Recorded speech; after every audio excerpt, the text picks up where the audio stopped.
velocità. Circuito sinistro. Ah, è predellino. Ci ripresentiamo per un altro turco. Faremo 2 operazioni e poi terminiamo. Questo anche per i commutatori.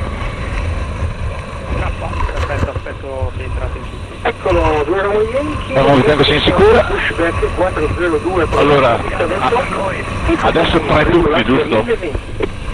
Ok, a bordo.